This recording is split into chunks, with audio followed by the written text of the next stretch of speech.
যখন লাইলাতুল মেরাজের বুরাকের পিঠে চড়ে আল্লাহর বাড়ি আরশে আজিমে গেলেন, ভাইজান জান্নাতের মধ্যে যখন নবী ঢুকলেন, জিবরাইল বলতে, নবী গো, আপনি জান্নাতের মধ্যে ঢুকেছেন, আপনি যদি আর জান্নাত থেকে বের না হন, আপনাকে কখনো জান্নাত থেকে আল্লাহ বের করবে না।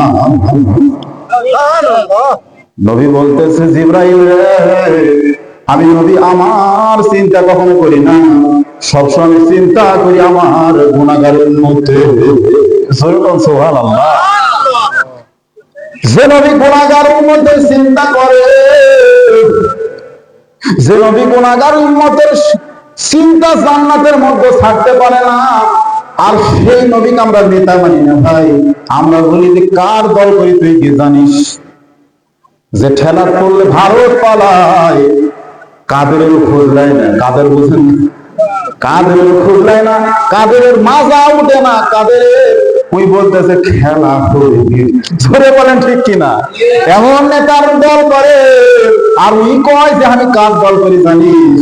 ওই ঠেলার সুতে নিজে জীবনটা ভারতকে দে ভাই, একটা আওয়ামী লীগের লোক নিয়ে এসেছে নাকি ভাই?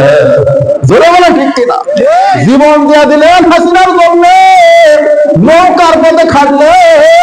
মানুষ এমন স্বার্থপর প্রাণী, মানুষের মতো স্বার্থপর প্রাণী এই পৃথিবীর জমিনে না।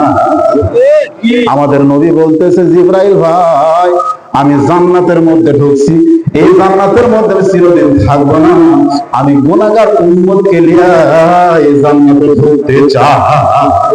এ হাসিনা তুই পালাইলি, যদি এই আওয়ামী লীগের দলে গিয়ে ভারত ঢুকবার পারতি, তাহলে আমি ধন্য হইতাম।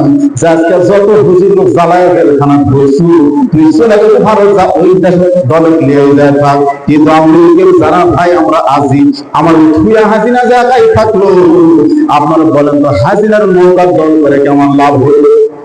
যেরকম লাভ হলো,